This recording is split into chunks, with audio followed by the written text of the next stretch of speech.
Всем привет, с вами Слава Юрченков. В этом видео я пошагово раскрою тебе весь процесс получения студенческой визы для обучения в Соединенных Штатах.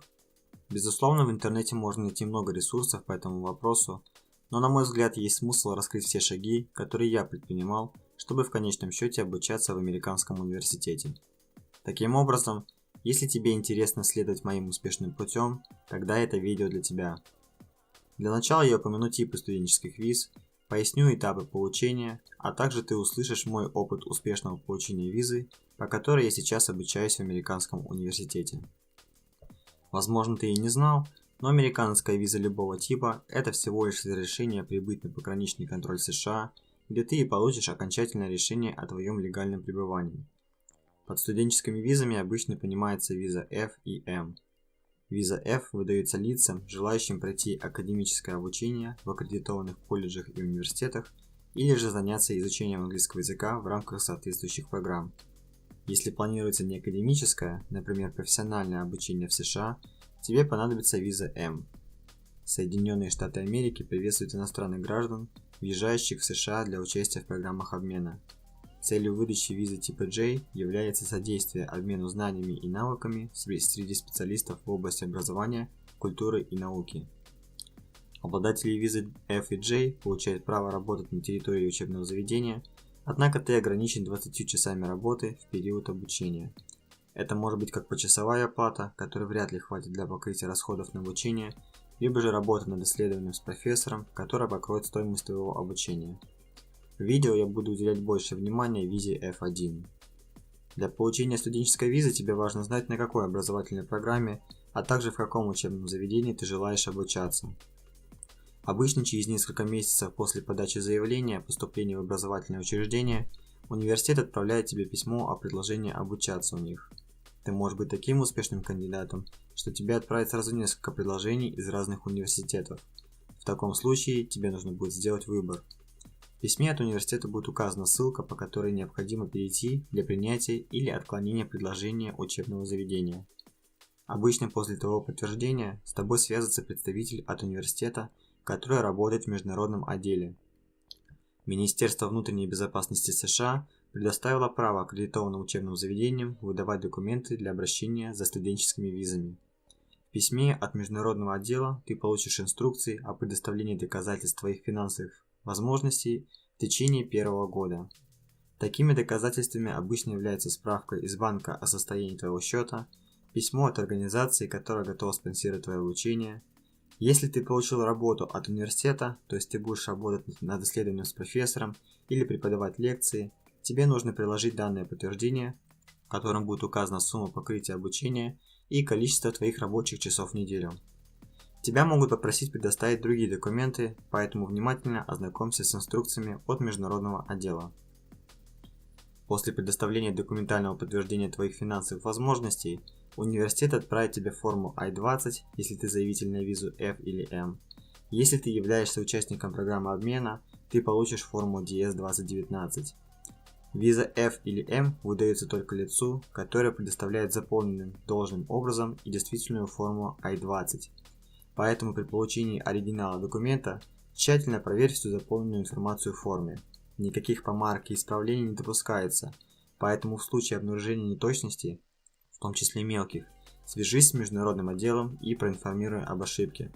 Учебное заведение в таком случае переделает документ и отправит его по почте. Каждый документ печатается с оригинальным номером, который состоит из большой буквы N и 10 цифр.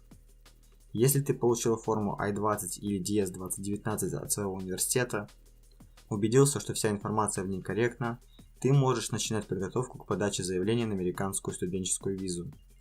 Перед выдачей студенческой визы или визы участника программы обмена, заявитель должен предоставить документ, подтверждающий оплату сбора SEVIS. Этот сбор нельзя оплатить в посольстве или консульстве США. Это можно сделать онлайн, перейдя по ссылке www.fmjfee.com, где тебе необходимо ввести номер своей формы I-20 или DS-2019, фамилию и дату рождения.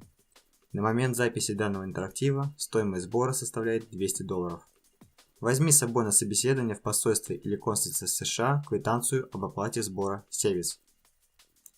При обращении за визой необходимо заполнить электронное заявление о выдаче неиммиграционной визы, которое называется DS-160. Адрес данной формы доступен на экране и в описании к данному видео.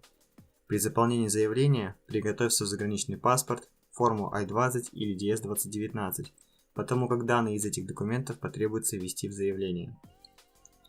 Отвечай на все вопросы честно, потому как ложь может привести к отказу в выдаче визы при собеседовании с консульским сотрудником.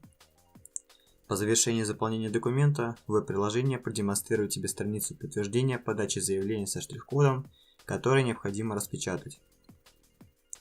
Твоим следующим шагом будет запись на собеседование и оплата консульского сбора.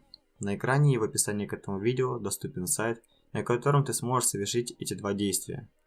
Для записи на интервью в посольстве США необходимо указать номер твоего действующего заграничного паспорта, квитанции, полученные при оплате консульского сбора, а также 10 цифр со штрих-кодом на странице подтверждения DS-160.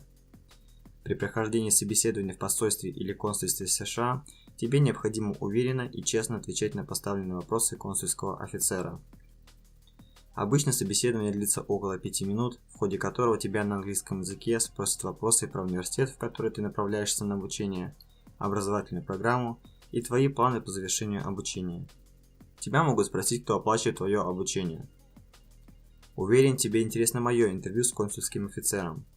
У меня уточнили стандартные вопросы, которые я озвучил ранее в этом видео, но посмотри на экране наш полный диалог. В итоге мне одобрили F-визу.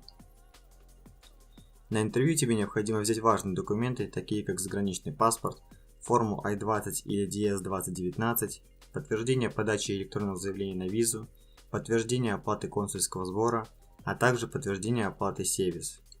Не факт, что попросят показать, но не будет лишним, если ты с собой возьмешь диплом о высшем образовании, результаты TOEFL теста, справку из банка о состоянии твоего счета, а также письмо приглашения от университета. Если виза была одобрена, ты получишь свой паспорт спустя 4-5 рабочих дней через курьерскую службу. Важно помнить, что отправиться в США по полученной визе ты сможешь не ранее, чем за 30 дней до начала твоей образовательной программы. Тебя ожидает важный шаг по прибытии в американский аэропорт, где миграционный офицер задаст тебе вопросы о твоих целях в США. Если его все устроит, тебя пропустят на территорию Америки. Кратко твои шаги еще раз. Подтверди одному из университетов свое намерение обучения.